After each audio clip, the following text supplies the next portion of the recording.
Hi, Lou. Elected leaders from across California, they spoke out this morning against the push to unseat the governor, saying this fight would cost the state millions of dollars and that voters can decide in the next election if they want him to remain in office. Governor Newsom, he defended his actions during the pandemic during a recent interview, saying he won't step down.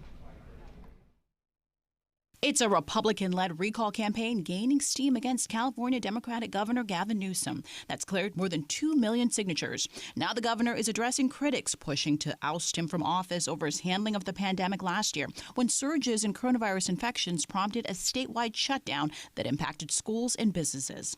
During that lockdown, when Californians were instructed to stay indoors and to avoid any type of public or private gatherings, Newsom was caught going against mandates he himself had enforced when he was recorded dining out with friends at this posh Napa Valley restaurant. That further fueled the push to unseat him. The governor, in an exclusive interview with KQED in San Francisco, called this movement against him unjustified, while admitting he's made missteps in the past. I owned up to that. No one hid from that, and that was a mistake. Crystal clear. 1.5 million signatures are needed to get this movement on the ballot before voters, with the chairman of this recall committee saying Californians are speaking loud and clear in their disapproval of the governor, who has also been criticized over the state's slow vaccine rollout and the shortage of doses available in some underserved communities. A new exclusive Emerson College Nexstar broadcasting poll revealed when it comes to recalling Newsom, 38% are in favor of his removal. 42% oppose it, with 19% of those polled still undecided. The margin of error is plus minus 3%.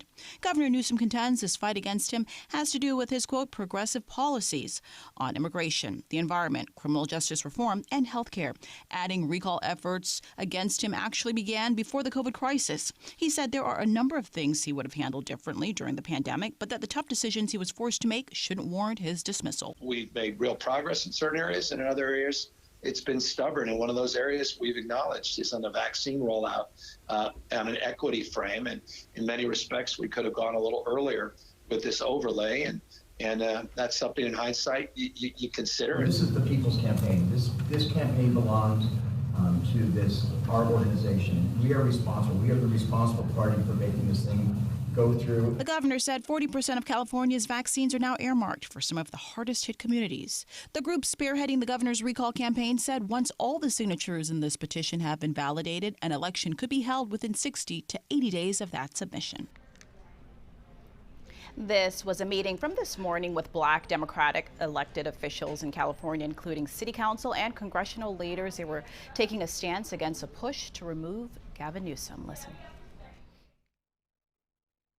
We're clear that this is a Republican plot right out of Trump's playbook. If you can't win the legitimate way, then you win the illegitimate way.